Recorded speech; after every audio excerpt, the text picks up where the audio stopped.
দেখা মাত্র সর্বোচ্চ শেয়ার করবেন। জামাত এমপি পদপ্রার্থী ইতিমধ্যে আপনারা জেনে গেছেন তিনি কট খাইয়ে গেছেন। জুলাই যোদ্ধার মায়ের সম্পদ দখল করে নিলেন। এখনো তিনি নির্বাচন করেন নাই, এখনো তিনি এমপি হয় নাই। কুমিল্লা 3 আসন থেকে তিনি এমপি পদপ্রার্থী। আসুন আমরা শুনে আসি বিস্তারিত। দেশবাসীকে সর্বোচ্চ শেয়ার করে দেখার সুযোগ করে দিবেন।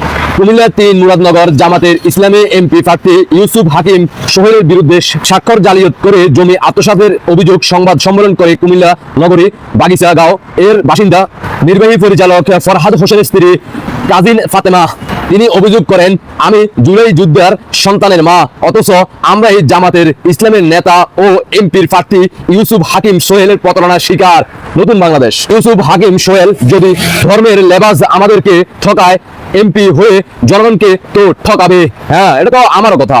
বুধবার 24শে ডিসেম্বর দুপুরে কুমিল্লা নগরী সংবাদ সম্মেলনে ভুক্তভোগী নারী কানিজ ফাতেমা লিখিত বক্তব্য বলেন, আমি খুব নিরুপায় হয়ে আপনাদের সামনে ধর্মের লেবাজি দাঁড়িয়ে প্রতারণাকারী জামাত ইসলাম মনোনীত কুমিল্লা 3 মুরাদনগর এমপি প্রার্থী ইউসুফ হাকিম সোহেল ওরফে ইউসুফ সোহেল আমাদের সম্পত্তি আত্মসাৎ বিচারের দাবিতে সংবাদ সম্মেলন এসেছি।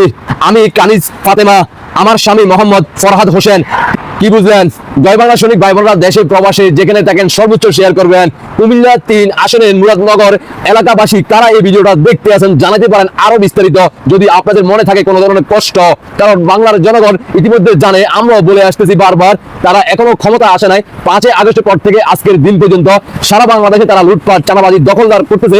আর সমাবেশে বিভিন্ন সমাবেশে গিয়ে তারা বলে, আমরা জান্নাতের টিকিট বিক্রি করব, আমরা কারো সম্পদ দখল করি না, আমরা নারীদের দিকে চোখ দিই না। অথচ রাতের বেলা নারীদের সাথে তারা আটক হয়, প্রবাসী বইয়ের সাথে আটক হয়, গরিব অসহায় মা বোনদেরকে দর্শন করে, মাদ্রাসা মসজিদের ভিতরে তারা বাসরঘর করে। ইতিমধ্যে আপনারা অবগত আছেন, মাতুক জামাতের এক নেতা পতিতালয়ের ব্যবসা তার এলাকায় করার সময় যখন বাস্ত হয় তখন তাকে জামাত নেতারা বহিষ্কার করে। এভাবে তাদের মুখোশের আড়ালে চলে আসল গোপন ভালোবাসা। তাই দেশবাসীকে সর্বোচ্চ দেখার সুযোগ করে দিবেন। আপনাদের ব্যক্তিগত মতামত অবশ্যই কমেন্টে জানিয়ে যাবেন। এখনো সময় আছে, ক্ষমতা এখনো আসে নাই। ক্ষমতা আসার পরে বাকিটা ইতিহাস হয়ে থাকবে। ধন্যবাদ, আল্লাহ হাফেজ।